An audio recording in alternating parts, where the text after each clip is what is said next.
Hello everyone, I'm Katerina Suprun. Today is February 22 and Militarnyi reports on the Iranian missiles that Russia could have received. I say could because in fact there is no evidence to confirm this at the moment. But Reuters journalists, citing Iranian sources, reported that 400 ballistic missiles of the Fateh 110 family, including Zolfaghar missiles, were transferred to Russia. This is a medium-range, solid-fuel ballistic missile that can be launched from both mobile and stationary launchers. It was first introduced in 2016 and began to be mass-produced same year. The range of this missile is 700+ kilometers. The Zolfaghar is an improved Iranian Fateh 110 missile. According to Iranian sources, its length is 10.3 meters, its diameter is about 70 centimeters, and the weight of the warhead is 500+ kilograms.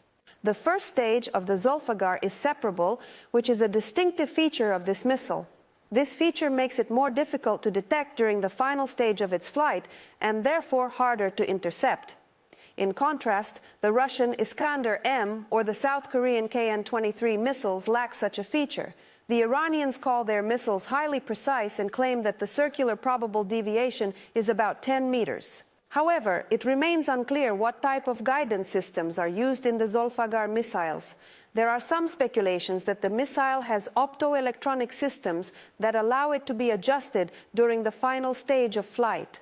It should be noted that there are aerodynamic rudders on the nose of the missile that can provide for their adjustment. Iranian sources also claim that the missile is allegedly invulnerable to navigation jammers. For the first time, Iran used Zolfaghar missiles in June 2017 to strike the bases of the ISIS in Syrian Deir ez-Zor province. That time, the Islamic Revolutionary Guard Corps used 6 missiles. They claimed that all of them hit the target. However, an analysis by the Israel Defense Forces showed that the strikes were not precise. First, the analysts noted that there were 7 missiles, not 6. Second, some of them fell in Iraq, failing to reach Syria. Only one managed to reach the target in Deir ez-Zor, and the second one fell hundreds of meters from the target in the city of Mayadin.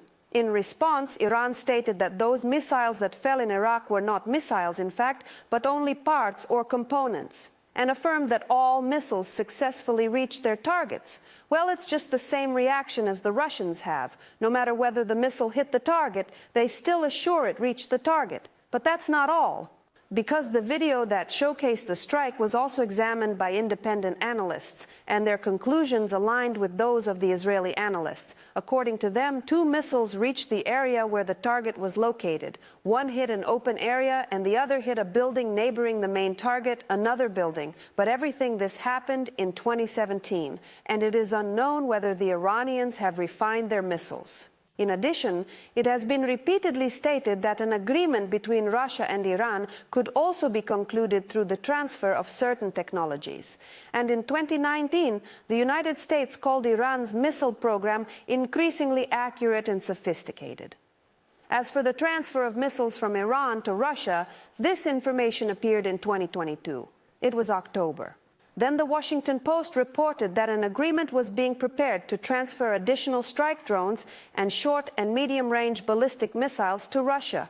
It was about hundreds of drones and hundreds of missiles. The White House responded to this information. They said that if the missiles were transferred, tough sanctions would be imposed, including on third countries that help Russia and Iran. Amid these statements, there was information that Israel could transfer its ballistic missiles to Ukraine if the agreement between Tehran and Moscow became real.